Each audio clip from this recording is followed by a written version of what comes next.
O Arraial da Ajuda Ecopark está localizado no distrito do mesmo nome em Porto Seguro, no extremo sul da Bahia. O Ecopark é considerado um dos melhores parques aquáticos do Brasil e foi eleito entre os melhores do mundo, segundo o ranking divulgado pelo site internacional TripAdvisor. Além de oferecer dezenas de atrações aquáticas e de lazer para toda a família, disponibiliza também variados quiosques gastronômicos em suas instalações.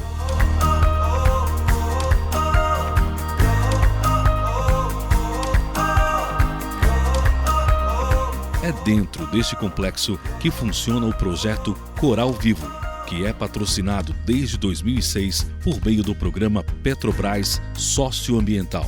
O projeto Coral Vivo trabalha com pesquisa, educação, políticas públicas, comunicação e sensibilização para a conservação e sustentabilidade socioambiental dos ambientes recifais e coralíneos do Brasil. Aqui a gente chama de região dos abrolhos, que vai desde o Banco de Abrolhos mesmo até o Royal Charlotte, que fica mais ao norte, ali próximo de Canavieiras. E aqui é a região mais biodiversa, né, a parte marinha. Então é como se fossem as florestas tropicais debaixo d'água. Então tem os recifes corais em si, né, as espécies que são animais, que formam os recifes. Os recifes de coral, esses biogênicos que a gente chama, eles são construídos por animais. Então são os corais, são ali os tijolinhos daquela grande casa.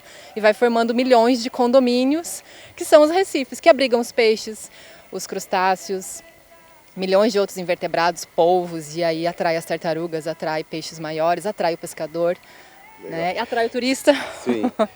Voltando um pouquinho à origem do projeto, ele nasceu no Rio de Janeiro, Isso. 2 professores universitários, já tem 21 anos essa história? 21 anos, foi dentro do Museu Nacional, eram pesquisadores que queriam conhecer como que se dava os recifes de coral, como que cresciam, como que se reproduziam os corais. E aí vieram para essa região mais biodiversa, né? Aqui é a região do sul da Bahia. Esse mar é a nossa joia rara do Atlântico Sul, não é só do Brasil. Então aqui, essa região dos abrolhos que a gente chama, que é o extremo sul da Bahia, é a região mais biodiversa com relação ao fundo do mar.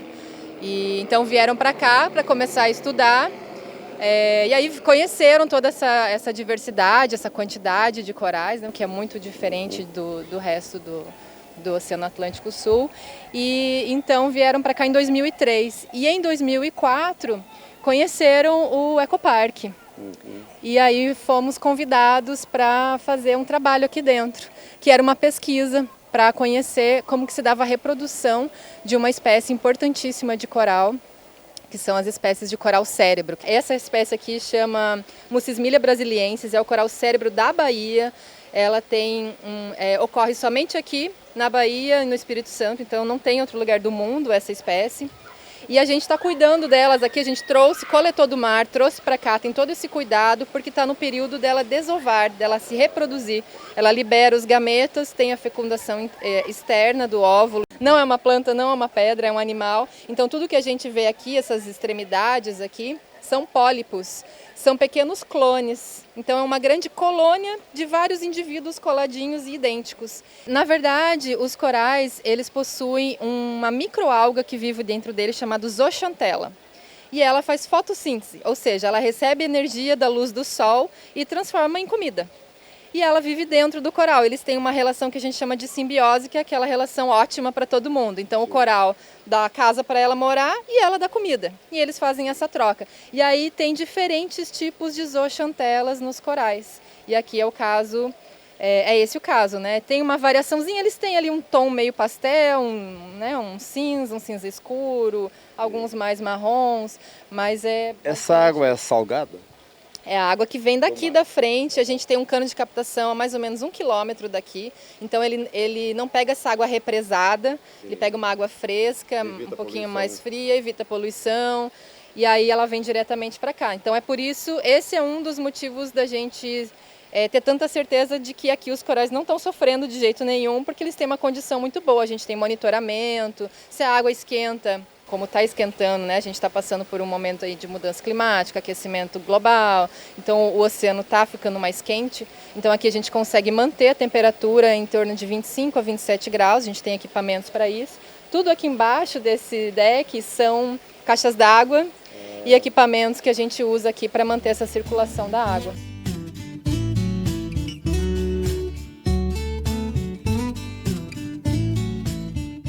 Estou aqui no microscópio, o que eu tenho aqui nessa bancada? Como é que você pode me explicar? Aqui eu estou vendo orelha de pau, estou lendo aqui coral montinho, estou lendo coral fogo de nozes, coral de fogo galhado. Do que se trata? Qual que é a importância desses esqueletos, né, nesse formato? Porque ele libera o carbonato de cálcio. Então o carbonato de cálcio ele é essencial para formar os esqueletos de corais. É como a gente precisa de cálcio.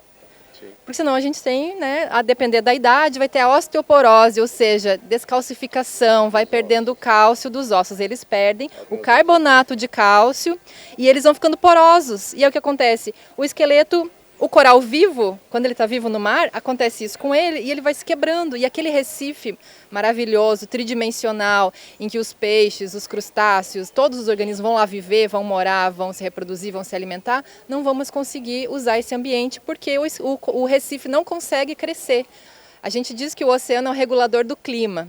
E ele é, porque ele captura o gás carbônico e leva para dentro do oceano e fica lá.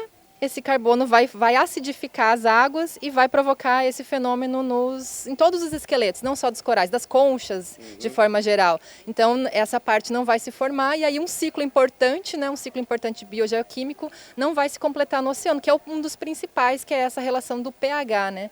Um pH equilibrado. pH é essencial para tudo, né? A gente compra shampoo de pH neutro e pH, como o pH da água que você bebe, então o oceano também tem essa questão do pH e os recifes, os corais também sofrem com isso.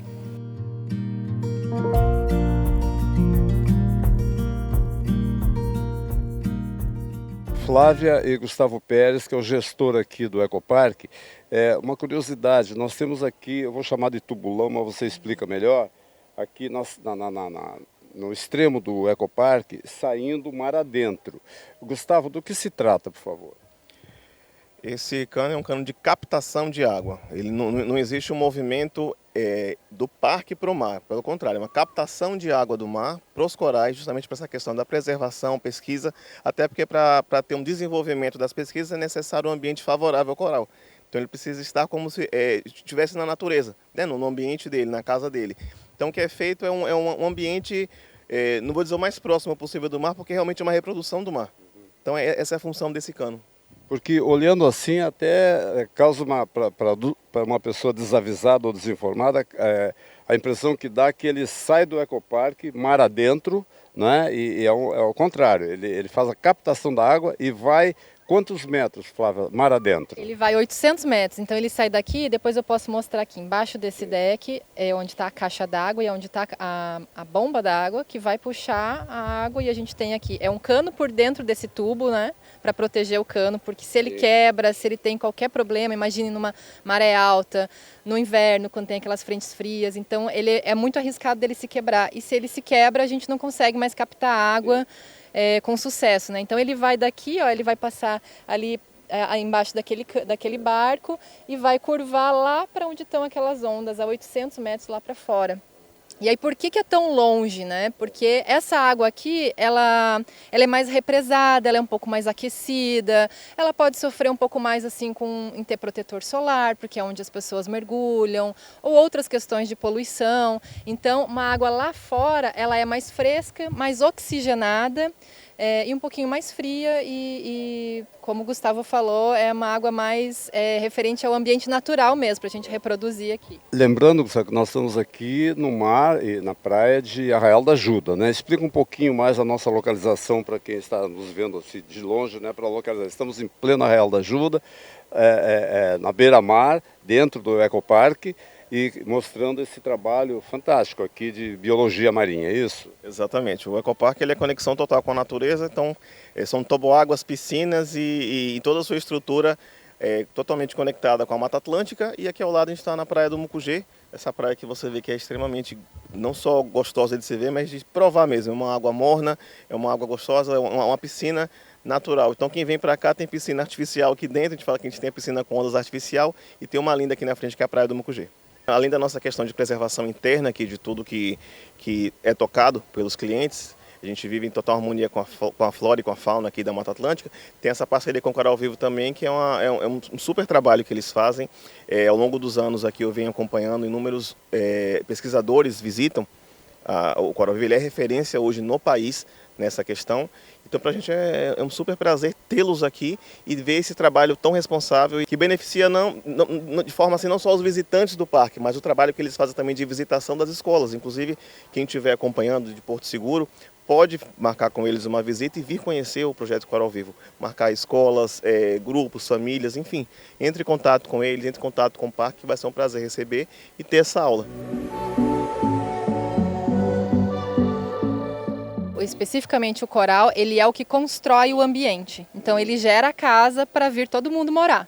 Então ele não só constrói, como ele vira parte desse ambiente, né? Então ele é essencial, ele é básico para que os peixes tenham ali aquele ambiente, que diversos outros organismos se aproximem. Então ele vira um grande pesqueiro, por exemplo, né? Porque é um ambiente propício para peixe pequeno, o peixe maior vem atrás, o peixe gigante também e vem o pescador também atrás. Então, o coral, ele é esse organismo único que constrói os recifes. Então, onde existe recife de coral, existe muita diversidade. Então, são os ambientes mais diversos, né? Onde acumula a maior quantidade de espécies. Então, não é à toa que aí Porto Seguro é um ponto turístico muito grande, porque abriga recifes de coral. O nome Porto Seguro é também porque os recifes de coral abrigam a costa, né? Daquelas grandes ondas e grandes eventos. E então, toda essa questão, por exemplo, os corais, assim como outros invertebrados, mas os corais em específico, eles não se movimentam. Eles são fixos ali daquele jeitinho que a gente viu, a vida inteira. Gente, como é que faz para não morrer? Como que foge, se precisa? Ele tem uma arma química. Ele libera compostos químicos e vira uma verdadeira guerra debaixo d'água entre o coral, entre um bicho que quer comer o coral, entre um outro que quer crescer ali em cima dele. Então, é assim que são produzidos os fármacos, né? Então, tem um fármaco que é um produto de um coquetel químico, né, que é usado para determinadas doenças, que vem de uma espécie de coral, por exemplo, que foi descoberto aqui dentro do Coral Vivo. Então a gente está sempre buscando descobrir esses elementos, porque eles são essenciais, mas também diversas outras questões que a gente descobre aqui e que já sabe pensar aí no futuro. Pô, a gente sabe que quando chegar em 2 graus acima da temperatura, gente, não tem mais recife de coral. Não tem mais o recife, não tem mais o peixe. O que vai acontecer com o pescador? O que vai acontecer com o turismo? E por aí vai virando essa bola de neve imensa. Como que a gente vai lidar com a crise econômica que vai surgir? Social, econômica. Então, são questões para a gente ir pensando. E essa estrutura aqui, que a gente chama de mesocosmo, que existem pouquíssimos no mundo, a gente consegue simular exatamente o que acontece no mar. Porque aqui a água do mar, a gente mantém uma temperatura como acontece na do mar, ou alterações que a gente deseje, e consegue observar, como se fosse uma máquina do tempo, que a gente consiga aí simular o que está acontecendo na natureza. A nossa primeira tela aqui, ela fala sobre a reprodução, em específico sobre a reprodução do coral cérebro do Brasil. E todos os corais colocam um pacotinho de gametas, como a gente está podendo ver ali na imagem, que já saiu os pacotinhos de gametas, e eles estão na coluna da água. O caso do coral cérebro do Brasil, ele é um coral que é hermafrodita. Então, esse pacotinho, ele tem os espermatozoides e os ovócitos. E esses espermatozoides e ovócitos vão encontrar os outros gametas de outras colônias da mesma espécie. E aí vai gerar, o encontro desses gametas vai fecundar e vai gerar essa larva que está migrando para o fundo do mar. Isso acontece depois de cerca de 5 a 7 dias que ela migra lá para o fundo do oceano para fazer um processo chamado de metamorfose, onde a larva vai virar um pólipo e esse pólipo já é o começo da colônia do coral. A gente chama ele também de recruta. Esse painel mostra um pouquinho mais de detalhe de algumas espécies que a gente tem aqui na região. Essa imagem do meio mostra em detalhe da boca de uma espécie de coral, que é por onde ocorre a desova e também por onde tem a alimentação. A fecundação ela é toda externa. E aí temos também algumas réplicas, esses esqueletos branquinhos, para os nossos visitantes poderem sentir a textura de algumas espécies. E na sequência nós temos, andando aqui nesse corredor, aqui é muito visitado, né, Fernanda? Aqui é um local que a criançada então fica encantada, né, com o que vê. E o adulto também, né, por que não? Sim, todo mundo fica encantado, principalmente porque não imagina que os corais são animais, né? Então aqui todo mundo descobre que são seres vivos e ficam encantados com o fato deles colocarem ovos, né? E comerem também outros animais. Aqui no meio fica rodando a nossa série chamada Amar o Mar, que também está disponível no YouTube, caso o pessoal queira ver em casa, né? No nosso YouTube, Projeto Coral Vivo, e a série se chama Amar o Mar. Na sequência, Fernanda, aqui dando a volta, agora completando, o que nós temos? Nós temos um pouquinho das ações do nosso projeto, também mostrando em detalhe o nosso sistema de mesocosmo, na imagem aqui acima. Temos também uma imagem muito interessante do momento da desova. Essa central. Não, essa de baixo, a amarela. Ali é o momento da desova do coral couve-flor, que também é um coral hermafrodita. Então, esse pacotinho de gametas tem tanto espermatozoides quanto ovócitos. Nessa sequência aqui... Aqui, por último, para finalizar, é sobre o branqueamento dos corais. Os corais, eles são animais, mas em associação a eles tem uma microalga que dá a coloração. Essa microalga se chama zooxantela, e a zooxantela e o coral têm uma relação que na biologia a gente chama de simbiose. Ou seja, é uma amizade onde os dois têm benefícios, né? O coral protege a microalga, impedindo que ela seja comida por outros animais, né, predada. E a microalga, como eu falei, dá a coloração e também ajuda na nutrição dos corais e, em alguns casos, ajuda na formação do osso do coral, né, do esqueleto. E aí o branqueamento é justamente a expulsão dessas microalgas do corpinho do coral por algum estresse. Aqui, no caso, a gente simula um estresse térmico, né, onde a temperatura da água passa do que o coral gosta e aí ele acaba expulsando essas microalgas, as zooxantelas, do corpinho dele, né? Todo branqueamento nos indica que tem alguma coisa errada no ambiente. O branqueamento pode levar à morte dos corais, mas eles também conseguem se recuperar se as condições voltarem a ser propícias. E não é só a temperatura que pode levar ao branqueamento, né? Pode ser poluição, muito sedimento na água, também tem algumas doenças de vírus e bactérias que podem levar a esse branqueamento.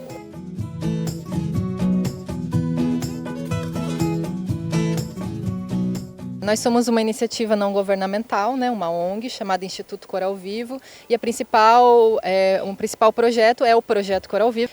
A gente chegou aqui no Ecoparque em 2004, então já tem aí um tempo interessante, e temos o patrocínio da Petrobras, temos o copatrocínio do Arraial Ecoparque há 19 anos.